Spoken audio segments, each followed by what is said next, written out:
Hi welcome to Priya vlogs. ఎలా ఉన్నారు అందరూ? ఈ సమ్మర్లో ప్రతిరోజు రొటీన్గా ఇడ్లీలు దోశలు కాకుండా కొంచెం హెల్తీగా కొంచెం స్పెషల్గా రాగి రవ్వ ఉప్మా చేస్తున్నాను. ఎలా చేస్తున్నానో ఒకసారి చూసేయండి. ముందుగా మనం ఒక కొలతతో రవ్వ తీసుకోవాలి. అంటే 1 కప్పు 2 కప్పులు అలా కొలతతో రవ్వ తీసుకొని ఆయిల్లో లైట్గా ఫ్రై చేసి పక్కన ఉంచుకోవాలి. ఇప్పుడు అదే బాండీని టిష్యూతో తుడుచుకొని మళ్ళీ పోపుకి ఆయిల్, పోపు దినుసులు, ఎండుమిర్చి యాడ్ చేసుకొని ఒక్క ఆనియన్ కట్ చేసి వేసుకోవాలి. ఈ ఆనియన్స్ కొంచెం వేగిన తర్వాత ఇప్పుడు పచ్చిమిర్చి ఇంకా టొమాటోలు కూడా యాడ్ చేసుకొని ఫ్రై చేసుకోవాలి. ఇలా బాగా ఫ్రై అయిపోయిన తర్వాత కొంచెం తురుముకున్న అల్లం ఒక 1/2 టీ స్పూన్ వేసుకుంటున్నాను. మీకు నచ్చితే వేసుకోండి, లేదంటే స్కిప్ చేయొచ్చు. ఇలా బాగా ఫ్రై అయిపోయిన తర్వాత 1 కప్పుకి 4 కప్పులు వాటర్ తీసుకోవాలి.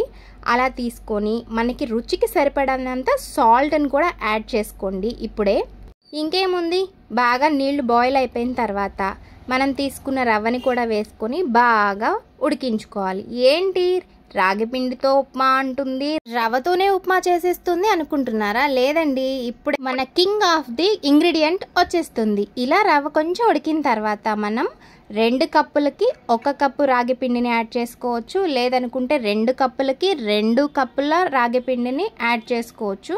అండ్ ఇక్కడ నేను రాగి పిండికి కూడా కలిపి వాటర్ని యాడ్ చేసుకున్నాను.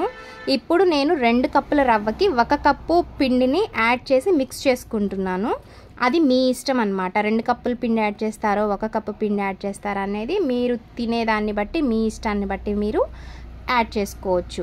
అండ్ ఇలా ఏ ఉండలు లేకుండా బాగా మిక్స్ చేసుకున్న తర్వాత ఇది స్టీల్ బాండీ కాబట్టి నేను అడుగున పెనం పెట్టి దాని మీద బాండీ పెట్టి ఒక్క 5 మినిట్స్ నీరేమీ లేకుండా మగ్గించుకున్నాను అనమాట. సరిగా ఇలా మూతని క్లోజ్ చేసి పెనం మీద 5 మినిట్స్ వదిలేసారంటే నీరంతా లాగుతుంది, చాలా బాగుంటుంది. ఉంటే మనం డ్రై ఫ్రూట్స్ కూడా వేయించి యాడ్ చేసుకోవచ్చు. సూపర్ అంటే సూపర్గా ఉంటుంది.